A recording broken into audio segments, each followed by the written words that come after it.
నమస్తే welcome to Vikram TV. వరద పోటెత్తుతుండటంతో ప్రకాశం బ్యారేజీపై రాకపోకలను అధికారులు నిలిపివేశారు. వాహనాలకు నో ఎంట్రీ బోర్డు పెట్టారు. ఆంధ్రప్రదేశ్ లో భారీ వర్షాలకు తోడు ఎగువ నుంచి వరద పోటెత్తుతుండటంతో ఈ నిర్ణయం తీసుకున్నట్లు సమాచారం. వరదలో కొట్టుకు వచ్చిన బోట్లు తాకడంతో బ్యారేజ్ గేట్లు స్వల్పంగా దెబ్బతిన్నాయి. బోట్లు అడ్డుపడిన చోట వరద నీరు నిలవడం, అది చూసేందుకు జనం వాహనాలు ఆపడంతో పోలీసులు అప్రమత్తమయ్యారు. వాహనాలను బ్యారేజీ పైకి అనుమతించడం లేదు. వరద భారీగా వచ్చి చేరుతుండటంతో దిగువకు నీటిని వదలడంతో పాటు అధికారులు రెండో ప్రమాద హెచ్చరికను జారీ చేశారు. బ్యారేజీ వద్ద 24.4 అడుగుల మేర నీటి మట్టం ఉందని, కాలువలకు 500 క్యూసెక్కుల నీటిని వదులుతున్నట్లు అధికారులు తెలిపారు. బ్యారేజీకి ఉన్న మొత్తం 70 గేట్లను తెరిచి నీటిని సముద్రంలోకి వదులుతున్నట్లు వివరించారు. ఆంధ్రప్రదేశ్ లో భారీ వర్షాలు కురుస్తున్నాయి. రాష్ట్ర వ్యాప్తంగా జనజీవనం అస్తవ్యస్తంగా మారింది. వాగులు, వంకలు, నదులు ఉప్పొంగి ప్రవహిస్తున్నాయి. పలు గ్రామాలకు రాకపోకలు నిలిచిపోయాయి. విజయవాడలోని ప్రకాశం బ్యారేజీకి కనీవిని ఎరగని స్థాయిలో వరద నీరు వచ్చి చేరుతోంది.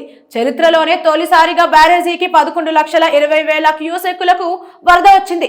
దీంతో అధికారులు అప్రమత్తమయ్యారు. గేట్లు తెరిచి వరద నీటిని కిందకి వదులుతున్నారు. ఈ క్రమంలోనే ఎగువ నుంచి కొట్టుకు వచ్చిన ఓ బోటు 69వ నెంబర్ గేటును ఢీకొట్టింది. దీంతో స్వల్పంగా డ్యామేజీ జరిగింది. బోటు ఎక్కడి నుంచి కొట్టుకు వచ్చిందని అధికారులు పరిశీలిస్తున్న క్రమంలోనే మరో 4 బోట్లు కొట్టుకొచ్చాయి.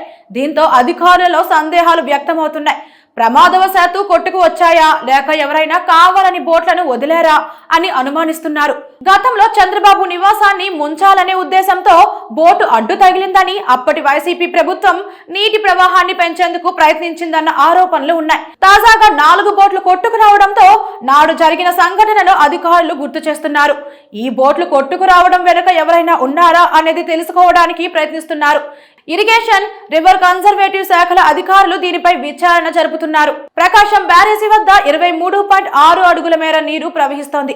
ఈ స్థాయిలో వరద గతంలో ఎన్నడూ లేదని అధికారులు చెబుతున్నారు.